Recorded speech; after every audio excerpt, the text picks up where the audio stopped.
Okay, so once you get your goal structure set up, you think, okay, if I could have this life, it looks like that might be worth living, despite the fact that it's going to be, you know, anxiety provoking and threatening, and there's going to be some suffering and loss involved and all of that. Obviously, the goal is to have a vision for your life such that all things considered, that justifies your effort.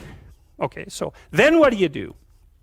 Well, then you turn down to the micro routines. It's like, okay, well, this is what I'm aiming for. How does that instantiate itself day to day, week to week, month to month? And that's where something like a schedule can be unbelievably useful. Google Calendar. It's like, make a damn schedule and stick to it. Okay, so what's the rule with the schedule? It's not a bloody prison. That's the first thing that people do wrong. They say, well, I don't like to follow a schedule. Well, it's like, well, what kind of schedule are you setting up? Well, I have to do this, then I have to do this, then I have to do this, you know, and then I just go play video games, because who wants to do all these things that I have to do? It's like, wrong. Set the damn schedule up so that you have the day you want. That's the trick. It's like, okay, I've got tomorrow. If I was going to set it up so it was the best possible day I could have, practically speaking, what would it look like?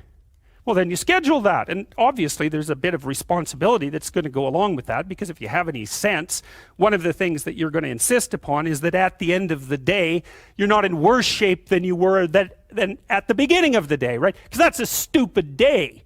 If you have a bunch of those in a row, you just dig, you know, you dig yourself a hole and then you bury yourself in it. It's like, sorry, that's just not a good strategy. It's a bad strategy. So maybe 20% of your day has to be responsibility and obligation, or maybe it's more than that, depending on how far behind you are. But even that, you can ask yourself, okay, well, I've got these responsibilities. I have to schedule the damn things in.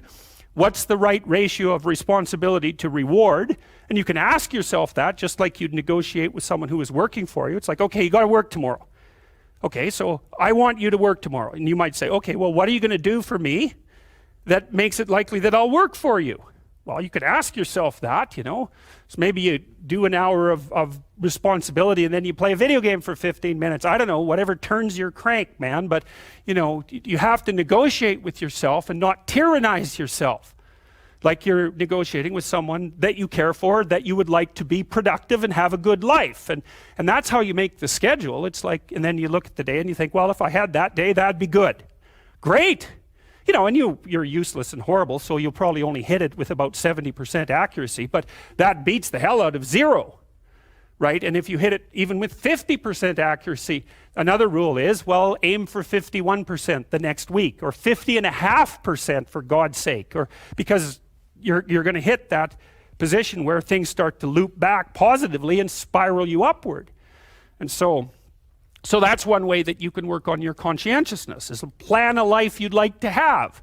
And you do that partly by referring to social norms. That's more or less rescuing your father from the belly of the whale. But the other way you do that is by having a little conversation with yourself.